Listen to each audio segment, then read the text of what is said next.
સંદેશની સંસદ આજે ભરાઈ છે ગુજરાતના આર્થિક પાટનગર અને એક એવી લોકસભા ઉપર જ્યાંથી આ દેશને પહેલા ગુજરાતી વડાપ્રધાન મળ્યા હતા। જી હા, મોરારજીભાઈ દેસાઈ જે લોકસભા બેઠક ઉપરથી મળ્યા, સુરત લોકસભા બેઠક પર આજે ભરાઈ છે સંદેશની સંસદ। અને અહીંયાની જો વાત કરવામાં આવે એસેમ્બલી સેગમેન્ટની 7 વિધાનસભા છે, સાથે સાથ ભારતીય જનતા પાર્ટીની પાસે છે। જો કે ઘણા વિપરીત પરિબળો હતા, તેમ છતાં ભારતીય જનતા પાર્ટીએ અહીંયા જીત હાંસલ કરી હતી 2017 ની અંદર। તો શરૂ કરીએ સુરતથી સંદેશની સંસદ અને જે આમંત્રિત મહેમાનો છે એમનું સ્વાગત કરી લઈએ, એમને ઇન્ટ્રોડ્યુસ કરાવી દઈએ। ભારતીય જનતા પાર્ટી તરફથી સુરત શહેરના મેયર ડોક્ટર જગદીશભાઈ પટેલ આપણી સાથે જોડાયા છે, સાથે થોડી જ વારમાં ડેપ્યુટી મેયર નીરવભાઈ શાહ પણ આપણી સાથે જોડાશે। ક્યાંક ટ્રાફિકમાં અટવાયા છે, સુરતમાં થોડી ટ્રાફિકની સમસ્યા છે, પણ આવતા જ હશે તેઓ। સાથે જ કોંગ્રેસ પાર્ટી તરફથી આપણી સાથે જોડાયા છે નૈશદભાઈ દેસાઈ કે જેઓ પ્રવક્તા છે, અને સાથે જ પ્રદેશ મહામંત્રી મેઘનાબેન પટેલ, આપ બંનેનું પણ સ્વાગત છે। અચ્છા સાહેબ, આપનાથી શરૂઆત કરવા માંગીશું। જનરલી ઉમેદવારથી આપણે શરૂઆત કરતા હોઈએ છીએ અને હંમેશા એક સવાલ અમે પૂછીએ છીએ સંસદમાં સૌથી પહેલો કે રિપીટ થિયોરી નહીં અપનાવાય એવી એક વાત કરવામાં આવી હતી ભારતીય જનતા પાર્ટી દ્વારા। સાથે જ ક્યાંક ઘણા બધા બીજા નામો પણ ચર્ચાઈ રહ્યા હતા। ફરી એકવાર દર્શનાબેનને ટિકિટ આપવાનું કારણ? મને એમ લાગે છે કે વિષય મારા અંડરમાં નથી આવતો અને એની આખી વ્યવસ્થા અમારી પાર્ટીમાં હોય છે, કોને રિપીટ કરવાનું, કોને ટિકિટ આપવાનું, અને એને પણ ઘણા દિવસો થઈ ગયા છે, એટલે હવે એના વિશે ચર્ચા કે જવાબ નહીં સાહેબ, ઉમેદવાર છે એટલે ચર્ચા તો જરૂરી છે ને? હા, પણ એટલે એમની કામગીરી આ તે બાકીની બધી જ વાતો સાથે ત્યાં જે કંઈ પણ પ્રક્રિયાઓ હોય છે બધી જ પ્રક્રિયાઓ પૂર્ણ કરીને એ વાત પૂરી થઈ ગઈ, આટલા દિવસો પ્રચારના થઈ ગયા। હવે આ મુદ્દે મને એવું લાગે છે કે જે નિર્ણય થઈ ગયો 26 ઉમેદવાર બંને પક્ષોના અન્ય અપક્ષોને બધા જ નક્કી થઈ ગયા, પેનલો લડી રહી છે, ત્યારે અત્યારે આપણે આ તબક્કે એની ચર્ચા કરીએ મને કંઈ જરૂરી નથી લાગતું। અચ્છા, સાહેબને જરૂરી નથી લાગતું, પણ જરૂરી તો છે, કારણ કે ઉમેદવાર છે, લડી રહ્યા છે ભાઈ, લોકસભામાં પ્રવર્તમાન સાંસદ છે। ખેર, અશોકભાઈની વાત કરીએ। અશોકભાઈને ટિકિટ આપવાનું કોઈ ખાસ કારણ આ વખતે? એમની એબિલિટી, લાયકાત, કે પછી અંદર ક્યાંકથી કોઈ નામનું સજેશન? પક્ષના જૂના સંનિષ્ઠ કાર્યકર છે અને પાટીદાર સમાજના આગેવાન છે, એ જ મુખ્ય કારણ, અને યુવાન છે, યંગ છે, બસ આ જ કારણ। ઓકે, પાટીદાર ફેક્ટરની અહીંયા બેન સાહેબે વાત કરી છે, ત્યારે પૂછવું છે કે હજી પણ સુરતમાં કોંગ્રેસ પાર્ટી પાટીદાર ફેક્ટરને લઈને આગળ વધી રહી છે? પાટીદાર ફેક્ટર એ તો આખા સુરત માટે એક મહત્વનું ફેક્ટર છે, અને કોંગ્રેસ પાર્ટીએ એને હંમેશા સાથ સહકાર આપ્યો છે અને એમના આંદોલનમાં એમને પડખે ઊભી રહી છે અને આગળ બી ઊભી રહેશે।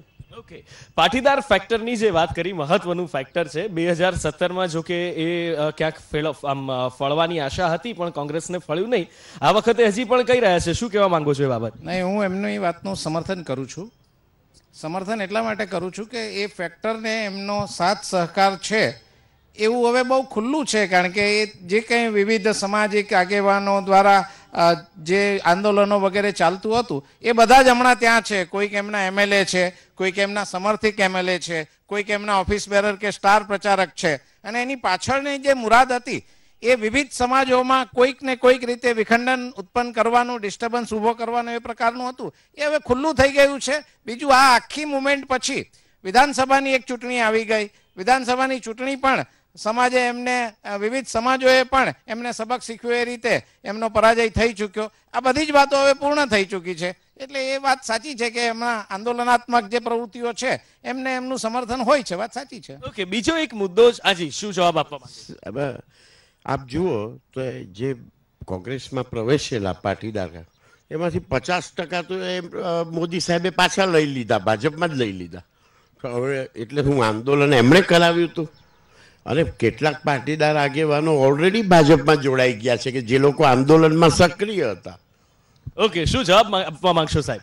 ભાઈ, ખોટી જગ્યાએ કોઈકનાથી પ્રવેશ થઈ ગયો હોય ને ફરીથી પાછું એ સુધારીને પાછા એમણે સાચો દરવાજો શોધી લીધો હોય તો લઈ લીધા અને આપી દીધા ને એવો પ્રશ્ન નથી હોતો। એમનાથી ભૂલ થઈ ગઈ હોય, સમજાયું હોય, અથવા તો બચ્ચું કેવું રડતું જાય ને કોઈક મમ્મી પાસે જઈને પાલવ પકડે ને પછી ખબર પડે કે આ મારી સાચી મમ્મી નથી, તો એ સાચી જગ્યાએ પાછું આવી જાય। આમાં બીજો કઈ વાત નથી। શું કહેવા માંગો છો? બસ આ એમની વાત એમણે સ્વીકાર કરી લીધો, એમના જ બચ્ચા હતા અને એમણે જ આંદોલન કરાવ્યું હતું, એ પણ ખ્યાલ આવી. ઓકે, ઘણા બધા મુદ્દા છે, આ મુદ્દો છે, પણ એની સાથે સાથે સાહેબ એક મુદ્દો જે છે અત્યારે મેનિફેસ્ટોનો પણ મુદ્દો ચર્ચાઈ રહ્યો છે. આની પર તો ચર્ચા કરી શકાશે ને? હા, તો ભલે. ઓકે, મુદ્દા ઉપર જો વાત કરીએ મેનિફેસ્ટોની અંદર, તો એકબીજા પર આક્ષેપ પ્રતિ આક્ષેપ થઈ રહ્યા છે. પછી એ ગરીબો માટેની વાત હોય કે પછી એ ક્યાંક ને ક્યાંક રાષ્ટ્રભક્તિ માટેની કે રાષ્ટ્રવાદ માટેની વાત હોય, શું કહેવા માંગો છો? મને એમ લાગે છે કે અમે જે પ્રસિદ્ધ કર્યું છે એ સંકલ્પ પત્ર છે. આ સંકલ્પ પત્ર અમારા 5 વર્ષના શાસન પછી આગામી 5 વર્ષમાં તબક્કાવાર અમે શું કરવા માંગીએ છીએ એની તર્કબદ્ધ વાત તમામ વર્ગને અંદર સમાવી શકાય એ રીતે અમે કરી છે. અને એ સંકલ્પ પત્ર અમારા માટે એટલા માટે સંકલ્પ પત્ર છે કે સંકલ્પો હંમેશા સિદ્ધ કરવા માટે તમારા શ્રેષ્ઠતમ પ્રયાસો કરીને તમે એ કરતા હો છો. વાસ્તવિક જેને પૂરેપૂરી રીતે સાકાર કરી શકાય, સિદ્ધ કરી શકાય એ પ્રકારના સંકલ્પો એમાં વ્યક્ત કર્યા છે. અને આગળ પણ અમે જે સંકલ્પો વ્યક્ત કર્યા હોય એ અમે પૂરા કરવામાં સફળ રહ્યા છીએ. આ પણ અમે 100% પૂર્ણ કરવામાં સફળ રહી શકીએ એ પ્રકારની વાત અમે એમાં મૂકી છે. એ અમારું સંકલ્પ પત્ર છે. એમનું જે ઘોષણાપત્ર હોય એ ઘોષણાઓ પૂરતું હોય, અમારે સંકલ્પો સિદ્ધ કરવા પૂરતા. ઓકે, શું કહેવા માંગો છો સાહેબ? સાહેબ, 1981થી ભાજપનો ઢંઢેરો આપ વાંચો, આજનો ઢંઢેરો, તમામ ઢંઢેરામાં 2 વાત સ્પષ્ટ છે: રામ મંદિર અને 370 કલમ. આ 2 વાત દરેક ઢંઢેરામાં કમ્પલસરી. પણ 2014ના ઢંઢેરામાં ચમત્કાર હતો કે ભાઈ અમે ખેડૂતોની ડબલ આવક કરી નાખીશું, મોંઘવારી $45 કરી નાખીશું, મોંઘવારી ખતમ કરી નાખીશું, રોજગારી 1 વર્ષમાં 3 કરોડ લોકોને રોજગાર આપીશું, 5 વર્ષમાં 15 કરોડને રોજગાર આપશું. ઓહો, વિદેશથી તમામ નાણું, કાળું ધોળું બધું જ ભારતમાં લાવીને ભારત નાણાંથી છલકાઈ જશે. 200 સ્માર્ટ સિટી બનાવી દઈશું. સ્માર્ટ સિટી 200 શું આખા ભારત દેશમાં. હવે આમાંથી કયું વચન કયા વર્ષમાં પૂરેપૂરું પાડ્યું એ આપણને ઢંઢેરામાં, અત્યારના ભાજપના ઢંઢેરામાં દેખાતું જ નથી. આપણે ગમે એટલી આંખે જોઈએ તો બી દેખાતું નથી. પેલું દેખાય છે 81થી રામ મંદિર વાળું, બસ. ઓકે, શું કહેવા માંગો છો સાહેબ આનો જવાબ? મને એમ લાગે છે કે પહેલાં તો મારે આદરણીય સન્માનીય મિત્ર નૈશદભાઈને અભિનંદન એટલા માટે આપવાના કે એમને જે ન દેખાયું એ જોવા માટે એમણે સંકલ્પ પત્ર વાંચવાનો પ્રયાસ કર્યો. એ મારા માટે બહુ આનંદનો વિષય છે અને હું મારી પાર્ટી વતી એમનો આભાર વ્યક્ત કરું છું. 15મી ઓગસ્ટ 1947 આપણે આઝાદ થયા તે વખતે તત્કાલીન આદરણીય પ્રધાનમંત્રી જવાહરલાલ નહેરુજીએ એવું કહ્યું કે આપણે આટલા વર્ષો સુધી અંગ્રેજો સામે લડીને જીત્યા છીએ, હવે આપણે ગરીબી સામે લડવાનું છે. એમણે કહ્યા પછી 14 વર્ષના એમના શાસન સુધી એમણે ગરીબી સામે લડત ચાલુ રાખી. ત્યારબાદ એમના સુપુત્રી, એમની પરંપરા મુજબ જે આવતા હોય છે તે રીતે આદરણીય ઇન્દિરાજીએ ગરીબી હટાવવાનો નારો આપ્યો. પાછા એ નારાને લોકોએ, ભોળી પ્રજાએ સાચો માનીને એમના માટે મત આપ્યા. ફરી પાછું એમણે લડત ચાલુ રાખી. આદરણીય રાજીવજીએ પણ, રાજીવજી એટલે પેલું રૂપિયો મોકલું છું ને 15 પૈસા પહોંચે છે વાળું, એ રાજીવજીએ પણ ગરીબી સામેની લડત ચાલુ રાખી. અને આજે આદરણીય રાહુલજીએ પણ નારો એ આપ્યો છે કે અમે ગરીબોને આ રીતે મદદ કરવા માટે કરશું. એટલે એમની આ જે કંઈ એકની એક વાતને વળગી રહેવાની આઝાદી પછીની વાત છે એ આમ મને ગમે છે, કન્સિસ્ટન્સી હોવી જોઈએ. પણ મને લાગે છે કે આટલા વર્ષ સુધી 55 વર્ષ તો પ્યોર એમનું રૂલિંગ ચાલ્યું, ત્યાં સુધી આ જ વાત છે. ભારતીય જનતા પાર્ટી જે સંકલ્પ લે છે એ સંકલ્પ સાકાર કરતા કરતા નવા સંકલ્પો ઉમેરે, વળી પાછા આગામી સમય માટે ઉમેરતા જાય. આ ભારતીય જનતા પાર્ટીની પરંપરા છે. આપણે એમના રૂલિંગમાં એવું કહ્યું કે 21મી સદી આવે છે એટલે આમ કરશું. અરે 21મી સદી આવે છે, તમે લાવો તો આવશે એવું નથી. એ એના ટાઈમ ટેબલ મુજબ આવતી જ હોય છે, પણ એના માટેની પ્રતિબદ્ધતા અને તૈયારી જે હોવી જોઈએ એ તૈયારી નથી કરી છે. ભાવનાત્મક રીતે જે લોકોને ઉશ્કેરીને, ભોળા લોકોને આ રીતે ગેરમાર્ગે દોરીને ઓકે, નીરવભાઈ પણ આપણી સાથે આવી ચૂક્યા છે, ડેપ્યુટી મેયર છે તેઓ. આપનું પણ સ્વાગત છે, આપની પાસે આવું છું. પણ સાહેબે જે વાત કરી બેન, આપની પાસેથી એનો જવાબ લેવો છે, શું કહેશો? જેમ જગદીશભાઈએ કીધું તેમ કે ભાઈ કોંગ્રેસે હંમેશા નવી યોજનાઓ આપી છે અને એને પૂરી કરી છે. દેશ આઝાદ થયો ત્યારથી અત્યાર સુધી જેટલી સ્કીમ આવી છે એ કોંગ્રેસે આપી છે. નામ નથી બદલ્યા કોઈની સ્કીમના. આ લોકો તો ખાલી અમારી સ્કીમને જ કન્ટિન્યુ કર્યા નામ બદલીને. એનો જવાબ એ પહેલા આપી દે. ઓકે, આનો જવાબ જી શું જવાબ આપશો? મધ્યપ્રદેશની જેટલી યોજનાઓ છે એટલી યોજનાઓમાં આવીને પહેલું કામ નામ બદલવાનું થયું. બીજી વાત મારે કરવી છે કે યોજનાઓ આપી અને પૂરી કરી. મારે એક જ ખાલી દાખલો આપવો છે. નર્મદા યોજના જે શરૂ થઈ એ તત્કાલીન પ્રધાનમંત્રીએ એનું ખાતમુહૂર્ત કર્યા પછી સાહેબ રેકોર્ડ પર એવી વાંધા અરજીઓ છે કે આ યોજનાઓ પૂર્ણ ન થવી જોઈએ એમના તત્કાલીન મુખ્યમંત્રીઓની. એના કારણે વર્ષો સુધી જે પાણી ઉપર ગુજરાતની પ્રજાનો હક હતો એનાથી એને વંચિત રાખવામાં આવ્યા. અને જ્યારે છેલ્લે પણ એના ઉપર દરવાજા ચડાવવાના અને એને બંધ કરવાની રજૂઆત કરવામાં આવી ત્યારે પણ ઓન રેકોર્ડ એમના વિરોધો લખાયેલા છે. મારે એ જોઈએ છે કે આ જો યોજનાઓ પૂરી કરવાની વાત કરતા હોય તો આવી યોજનાઓ દાયકાઓ સુધી અહીંયા મુલતવી રાખી, ટીંગાડી રાખી, પૂરી ન થવા દીધી, એમાં અવરોધ બન્યા. આ જે કંઈ દાખલાઓ છે એનું મેં એક જ દાખલો આપ્યો. આવા અસંખ્ય દાખલા હું આપી શકું એમ છું. ઓકે, એક દાખલો આપ્યો. શું કહેવા માંગો છો આ બાબતે? એમણે જે દાખલા આપ્યા પુરાવાની વાતો એ જે કરે છે એ ઓન પેપર બતાવવાની વાત કરે. આવી રીતના બોલીને એ તો ખોટું બોલવાની હવે એમના તો વંશ પરંપરામાં આવે છે એટલે એમાં અમે કંઈ કહી ન શકીએ. ઓકે, વાત હવે આક્ષેપ પ્રતિ આક્ષેપ પર આવી રહી છે. જી નિશતભાઈ કંઈ કહેવા માંગે? એમાં એવું છે કે સાહેબ જુઓ, મોદી સાહેબે મનમોહન સિંહજીની આધાર કાર્ડનો વિરોધ કર્યો હતો, મનરેગાનો વિરોધ કર્યો હતો, જીએસટીનો વિરોધ કર્યો હતો. અને આજે એમણે મોદી સાહેબ વડાપ્રધાન બન્યા પછી એમણે આધાર કાર્ડનો બી બરાબર અમલ કર્યો, મનરેગાનો બી અમલ કર્યો અને જીએસટીનો તો 150 ફેરફાર કરીને 6 મહિનામાં એવો અમલ કર્યો કે આખા અર્થતંત્રને કેઓસ કરી નાખ્યું. ઓકે, જીએસટી નીરવભાઈને પણ સાહેબ ચર્ચામાં આવરી લઈએ. જી શું જવાબ આપવા માંગે? માન્ય નરેન્દ્રભાઈ મોદી સાહેબની સરકારે જેટલી યોજનાઓ મૂકી છે એ તમામ યોજનાઓ એક છેવાડાના માનવીને, ગરીબ માનવીને, મધ્યમ વર્ગીના માનવીને સ્પર્શે તે પ્રકારની યોજનાઓ મૂકી છે. જે યોજનાઓ ક્યારે ભૂતકાળમાં કોંગ્રેસના દિલમાં, કોંગ્રેસના વિચારમાં, ક્યારે નીતિમાં આવી નથી તે પ્રકારની યોજનાઓ મૂકી છે. હું એમને પૂછવા માગું છું કે જે પ્રકારે મારા માન્ય મેયર સાહેબે કહ્યું કે તેઓ એવું કહેતા હતા કે 15 પૈસા પહોંચે છે. અમે એક યોજના લાવી જેનું નામ છે જનધન યોજના. આજે 12 કરોડથી વધારે ખાતા ખુલ્યા, ડાયરેક્ટ પેમેન્ટ ખાતામાં થાય છે. આ પ્રકારની યોજના નરેન્દ્રભાઈ મોદી સાહેબે મોકલી. આવી અનેક પ્રકારની યોજનાઓ, જે ઉજાલા યોજનાની હોય, ગેસના બોટલની વાત કરીએ સાહેબ, એમના સમયની અંદર એ જે દીકરી હતી કે એની માં હતી એ લાકડી લેવા જતી હતી, લાકડી લાવતી હતી, ફૂંકી અને જ્યારે એ ચૂલો સળગાવતી હતી એમની આંખની અંદર, એમના માથાની અંદર જે પ્રકારના રોગો થતા હતા, આજે ગેસના કનેક્શન અમે વિના મૂલ્યે આપીને હજારો પરિવારોને આ દુઃખ અને દર્દમાંથી દૂર કર્યા છે. એ નરેન્દ્રભાઈ મોદીની સરકાર છે. એ નરેન્દ્રભાઈ મોદી. ઓકે, આવું છું સાહેબ. અહીંયા ઘણા બધા કાર્યકર્તાઓ પણ છે અને જનતા પણ છે. એમની પાસે આવવા માંગીશું. સાહેબ આપની પાસે આવવા માંગુ છું. અને જે વાત કરવામાં આવી રહી છે બંને પક્ષો દ્વારા અને ખાસ કરીને યોજનાઓ જેની વાત કરવામાં આવી રહી છે, શું કહેવા માંગો છો? જે ગેસના બાટલાની વાત કરી છે તો અત્યારે તમે ગેસના બાટલાના ભાવ જોજો, ઓલમોસ્ટ ડબલ થઈ ગયા છે.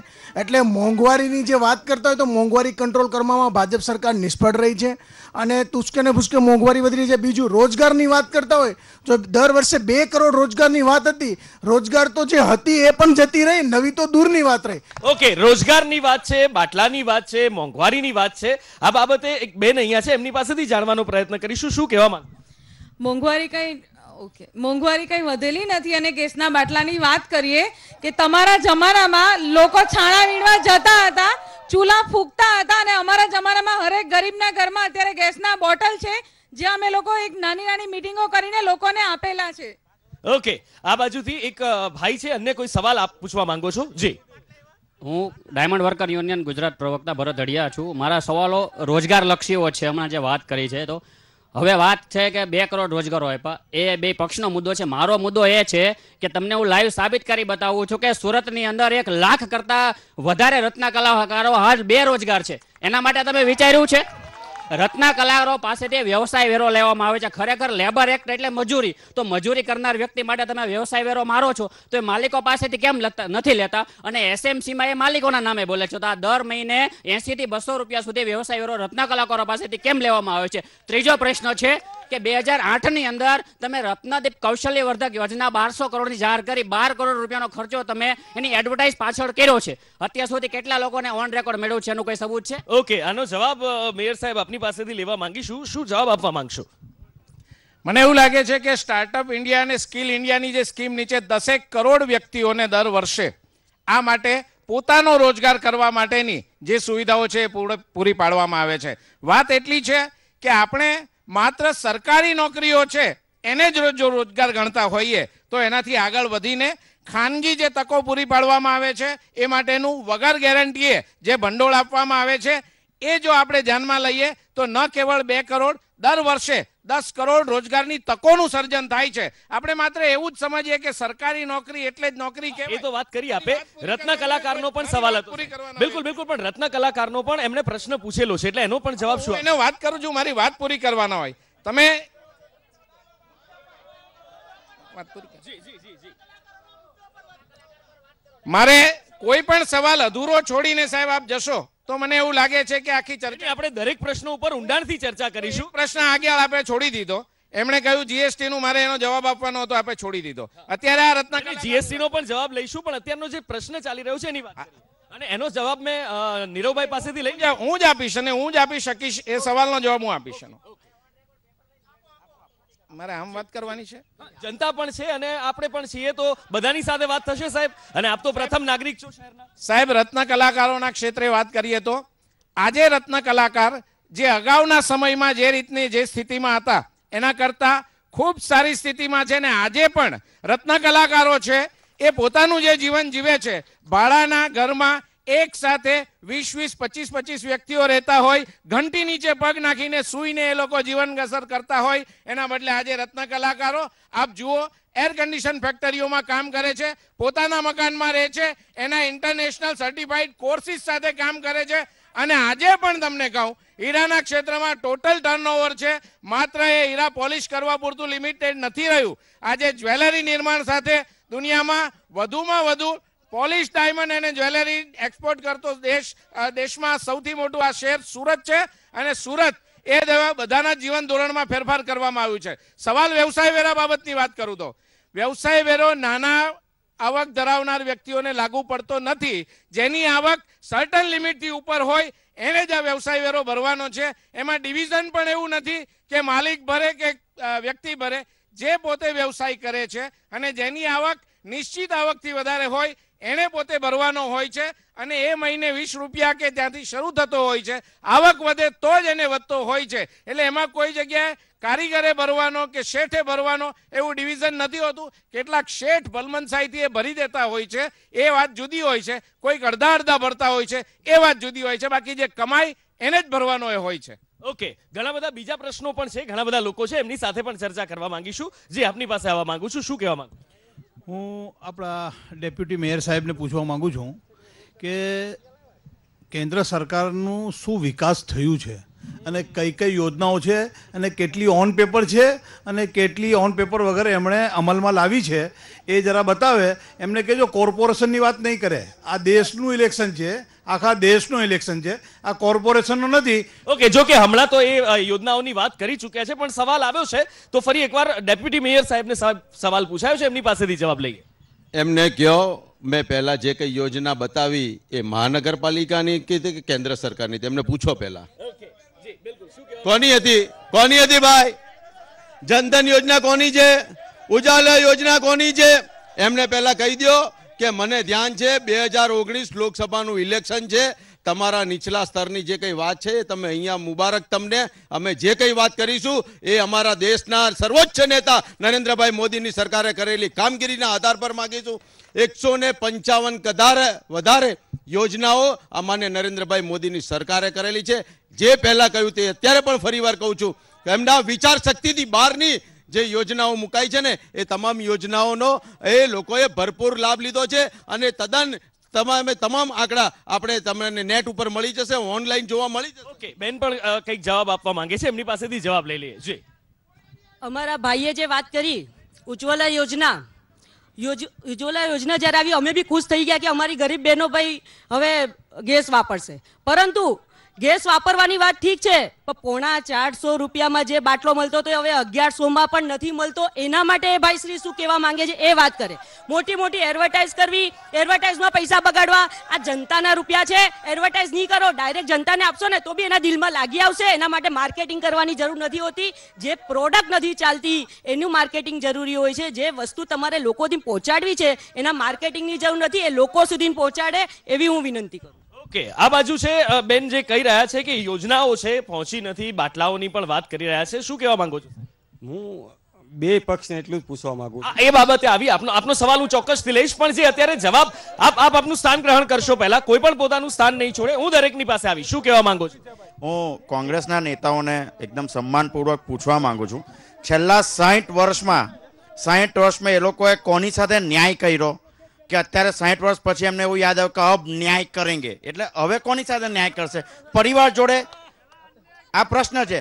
ઓકે, કોની સાથે ન્યાય કરશે? અચ્છા, બેન એનો જવાબ આપવા માંગે છે, એમની પાસે આવવા માંગીશું. જી, પહેલા તો 60 વર્ષની એમણે જે વાત કરી ને એ 70 વર્ષથી વધારેની વાત છે. અને એમાં દરેક જાતિના નાનામાં નાના ગામડાના છેવાટાના વ્યક્તિ સાથે ન્યાય થયો છે.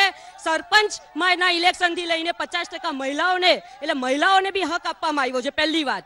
બીજી વાત કે હવે આ 5 વર્ષમાં જે આ બધા આંદોલનો નીકળ્યા છે, બધી જાતિઓ સાથે જે અન્યાય થયા છે અને લોકતંત્ર સાથે જે અન્યાય થયા છે અને સંવિધાન સાથે જે છેડછાડા થયા છે, એના ન્યાય માટે હવે અમે ન્યાય અપાવવા માટે પાછા બહાર નીકળવાના છીએ. ઓકે, આ મુદ્દો થયો. બીજો એક મુદ્દો જે છે અહીંયા આગળ આપની પાસે સાહેબ એક મુદ્દો એ ચર્ચવો છે કે જે હમણાં આપણે વાત કરી મેનિફેસ્ટોની. હવે મેનિફેસ્ટોની અંદર એક આક્ષેપ કોંગ્રેસ ઉપર એ થઈ રહ્યા છે કે 124A એટલે કે રાજદ્રોહ છે એને હળવો કરવાની વાત છે, આફસ્પા હટાવવાની વાત છે. આને લઈને પ્રહાર થઈ રહ્યા છે કોંગ્રેસ ઉપર. શું કહેવા માંગો છો? જે રાજદ્રોહ 24K ની વાત કરે છે ને, હકીકતની અંદર એની ઉપર જે રાજકારણ થઈ રહ્યું છે, અમારા હાર્દિક પટેલ અને અલ્પેશ કથિરિયા ઉપર જે રીતના રાજદ્રોહના ગુના દાખલ કર્યા છે, હજી સુધી આ લોકો સાબિત નથી કરી શક્યા. માત્ર ને માત્ર તારીખો આપી અને આવી રીતે જે હિટલરી શાસનનો નમૂનો જે દેખાડી રહ્યા છે, એટલા માટે આવા ખોટી રીતે પ્રજાને હેરેસમેન્ટ કરે. ઓકે, અને આફસ્પા માટે શું કહેવા માંગો છો? આફસ્પા માટે આસપાની વાતની મને જ નથી ખબર. ઓકે, આફસ્પાની એમને નથી ખબર. ઓકે, 124A એટલે રાજદ્રોહ માટેની જે વાત કરી રહ્યા છે એ હાર્દિક, અલ્પેશ જેવા લોકો માટે વાત કરી રહ્યા છે કે એમના માટે છે કે આવી રીતે એમને જે અંદર ખોટી રીતે કર્યા છે એવું એમનું કહેવું છે. શું કહેવા માંગો? ફક્ત બે વ્યક્તિનું નામ લઈને કોંગ્રેસ એમ ન કહી શકે કે આટલો મોટો કાયદો હટાવો. રાજદ્રોહ એના કેટલાય કેસો કાશ્મીરમાં થતા હોય છે, અહીંયા તો કદાચ. અને મિસયુઝ કયા કાયદાનો નથી થતો? એટલે શું કાયદો હટાવી નાખવાનો? આવી જ રીતે ભૂતકાળમાં એ લોકોએ પોતાનો કાયદો હટાવીને આતંકવાદીઓને મદદ કરી હતી. આસપાનો કાયદો હટાવવાની વાત કરે. આ શું કાશ્મીર આપણા હાથમાંથી જાય, પાકિસ્તાનને મદદરૂપ થવાની જ કોશિશ છે, બીજું કાંઈ નથી. કોંગ્રેસ દેશ સાથે ગદ્દારી કરી રહી છે. આ આસપા હટાવવાની વાત એ સેનાની સામેનો દ્રોહ છે. દેશદ્રોહી કાયદો હટાવો એ આતંકવાદીઓને, આ કાશ્મીરના આતંકવાદીઓને મદદરૂપ થવાની જ કોશિશ છે. ઓકે, આ બાજુ પાછળ એક ભાઈ છે, હાથ ઊંચા કરીને બોલી રહ્યા છે, એમની પાસે આવું છું. શું કહેવા માંગો છો? ભાઈ, એમને પૂછવા માંગુ છું, એમની જ સરકાર હતી કાશ્મીરમાં ને ત્યાં જે પથ્થરમારો ચાલુ થયો હતો. આપણા સૈનિકો પર સૌથી વધારે જો મર્યા હોય તો એમના જે ગઠબંધનની સરકાર હતી એમાં જ મર્યા છે. તેમને પૂછવા માંગુ છું કે ત્યારે શું કરતા હતા. ઓકે, આ બાજુથી કોણ એનો જવાબ આપવા માંગશે? જી, શું જવાબ આપવા માંગશે? હું પહેલા કોંગ્રેસે કહેવા છું કે કાયદાની અને સંવિધાનની વાત કરવા એ લાયક નથી. જેને દેશમાં ઇમરજન્સી જેવો કાયદો મૂકીને કાયદાનું ઉલ્લંઘન કર્યું છે એવા લોકો આજે કાયદાનું સંવિધાન ચડાવવા આવે છે. ઓકે, આ બાજુ એક ભાઈ છે, એમની પાસે વાત કરવા માંગીશું. જી, માઇકમાં બોલો, એમને બૂમો નહીં પાડો. મારે એટલું જ કહેવું છે કે આ સુરતી લોકો સુરત મહાનગરપાલિકા કેટલી જગ્યા ભરી. મહાનગરપાલિકાની વાત કરીશું સાહેબ. દેશની ચૂંટણી છે, દેશના મુદ્દાની ચર્ચા કરીએ. આપની પાસે આવું છું. અત્યારે જે મુદ્દો ચાલી રહ્યો છે, અત્યારે રાજદ્રોહ અને આસપા હટાવવાનો મુદ્દો ચાલે છે. શિક્ષણ ઉપર આવીશ એટલે આપની પાસે આવીશ. આપનું સ્થાન. હા, રાજદ્રોહ ઉપર બોલવા માંગો છો? હા, એની ઉપર રાજદ્રોહની હું વાત કરું. આસામમાં કોને હટાવ્યો? કેરલાની અંદર કોને હટાવ્યો? મેઘાલયમાં કોને હટાવ્યો? આ મોદી સરકારે હટાવ્યો છે, તો તેને કઈ નહીં નડે. અને રાજદ્રોહ. ઓકે, આ બાજુ આનો કોણ એક ભાઈ છે, જવાબ આપવા માંગે. આ લોકો આવા કાયદા લાવીને યાકુબ મેમણ માટે સુપ્રીમ કોર્ટ ખોલાવી છે. આવા લોકોને, જે લોકો અહીંયા એક વ્યક્તિ એવા બેઠા છે કે અહીંયા જે ગેંગ રેપ થયો હતો એનો વકીલો કોઈ કેસ લડવા નહોતા માંગતા, એવા વકીલો પણ અહીંયા બેઠા છે. આવા લોકો માત્ર આવા રાજદ્રોહના ને આવા બધા કેસ લડવા માટેની વાત કરે છે, બાકી જૂઠાણું કઈ ફેલાવતાની. બેને વાત કરી હતી કે 400 રૂપિયામાં જે ગેસ મળતો હતો અત્યારે 1100 રૂપિયાના મળે છે. સાચી વાત છે કે તમારા જમાનામાં તો વચેટિયાઓ ખાઈ જતા હતા, અત્યારે 1100 રૂપિયાનો મળે છે ને એ 400 રૂપિયાની ખાત પૂરી કરવા સબસિડીના રૂપિયા એમના ડાયરેક્ટ એમના ખાતામાં મળે છે. વાત કરી છે આ લોકો અત્યારે કે ચોકીદાર ચોર છે. હું કહું છું ચોકીદાર તો ચોર છે. કેવી રીતે છે?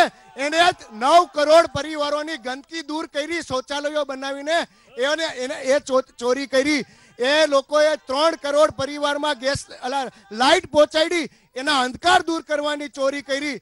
આ ચોરી એમના કોણ આ લોકોએ માત્ર ઓકે ઓકે ઓકે